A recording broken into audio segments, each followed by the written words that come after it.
Exams are around the corner, and suddenly the pressure hits. You tell yourself, I need to start studying, but your brain says, later. You make a perfect study plan, but somehow the day just slips by. Sound familiar? You're not alone. Here's the thing, motivation isn't some magic feeling that shows up when you need it. It's something you create, intentionally, daily, and personally.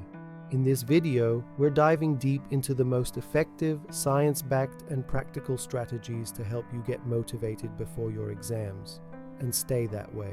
Whether you're a high school student, a college student, or preparing for a professional certification, what you'll hear today is designed to work in the real world, even if you're tired, anxious, or totally overwhelmed. So if you've ever said, I just can't focus, or I'll never be ready in time, stay with me, because by the end of this video, you'll have the tools and the mindset to turn that fear into fuel and that stress into sharp, focused energy. Let me ask you a simple but powerful question. Why are you studying? Is it just because exams are coming? Because you're afraid to fail? Because your parents expect you to do well? Or is it because there's something bigger you're working toward? Something meaningful, something exciting, something that feels like you? Most people begin studying feeling pressured, overwhelmed, or just going through the motions. But here's the truth. Real motivation doesn't come from fear, it comes from purpose. When you're clear on why you're studying, suddenly the process becomes less painful and more personal. Pause for a moment. Picture yourself a year from now, or 5 years. Where are you? In your dream university, working your dream job, living in a city you've always wanted to explore. Now imagine holding your results in your hands, feeling that surge of pride because you did it. You pushed through the fatigue, the doubt, the procrastination, and proved something to yourself. That moment, that feeling, is your fuel, not fear, not pressure, but the thrill of progress, the taste of a future you've created with your own hands. Motivation isn't about waking up every day with fire in your soul. It's about reminding yourself every single day that your effort matters. Instead of saying, I have to study because I have an exam, say, I'm studying because I deserve a future I'm proud of. That small shift in mindset changes everything. Top students aren't always the smartest. They're often the ones who are clearest about what they want and why it matters.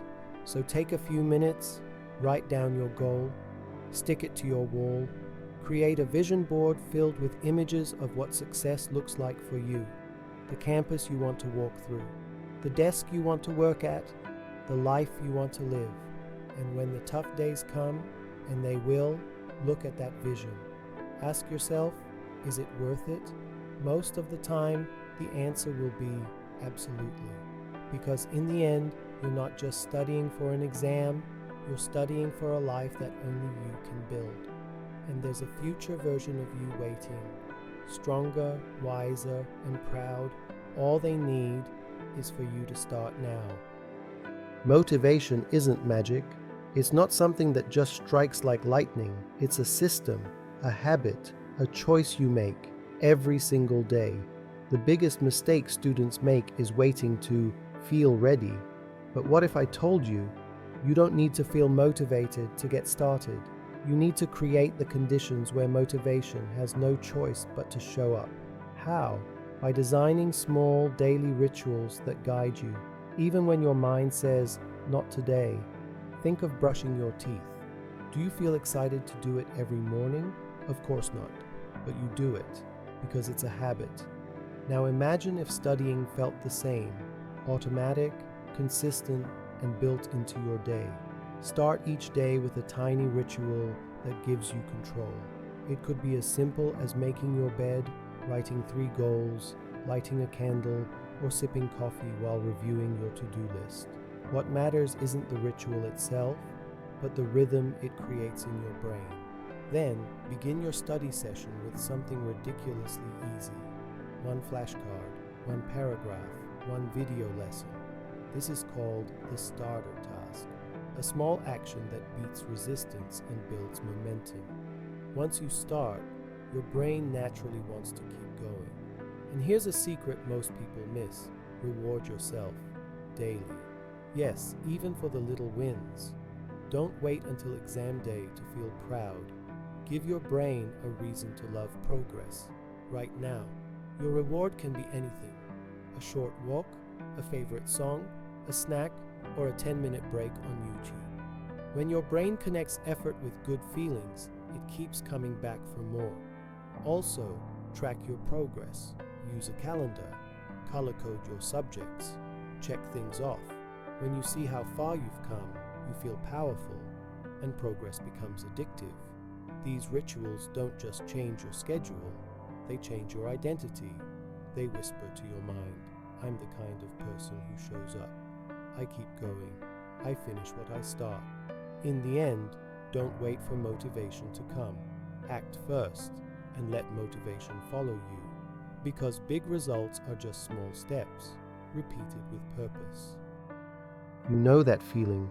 You open your book, look at the chapters, and suddenly your brain feels foggy, your heart races, and every part of you whispers, "Not now, maybe later." And just like that, the day slips by. Again, stress and procrastination don't mean you're lazy or broken. They're just your brain's way of saying, "This feels too big, too scary, too much." But here's the secret: high performers aren't fearless, they're just better at managing the fear. The first step: be kind to yourself. Procrastinating doesn't make you a failure. What hurts more than delay is the harsh self-talk that follows. "I'm lazy. I'm never going to make it. What's the point?" These words aren't motivational, they're paralyzing. So let's take a different approach. Start by breathing, literally. Deep, slow, intentional breaths. Calm your nervous system, because a calm brain is a capable brain. Next, break it down. Don't say, "I have to study everything." Say, "I'll read 2 pages." Big tasks trigger avoidance. Small, clear tasks invite action. Use the Pomodoro technique. Set a timer for 25 minutes. Focus on one task, then take a short break. This method tricks your brain out of panic mode because you're not committing to hours, just 25 minutes. And don't underestimate your environment. Sometimes procrastination isn't in your head, it's on your desk. Notifications, noise, clutter, chaos. Clean your space. Put your phone away. Your mind works better when your surroundings aren't competing for attention. Also, you don't have to face stress alone. Study with a friend. Join a focus group online. Even just telling someone your goal makes it feel more real and more doable. Life isn't about erasing stress completely. It's about moving through it, step by step. And every time you win that internal battle, even by finishing one page, you prove to yourself, "I can do hard things. I can keep going." Stress will come. Procrastination will knock, but you can keep walking forward anyway. And that's what separates the dreamers from the achievers.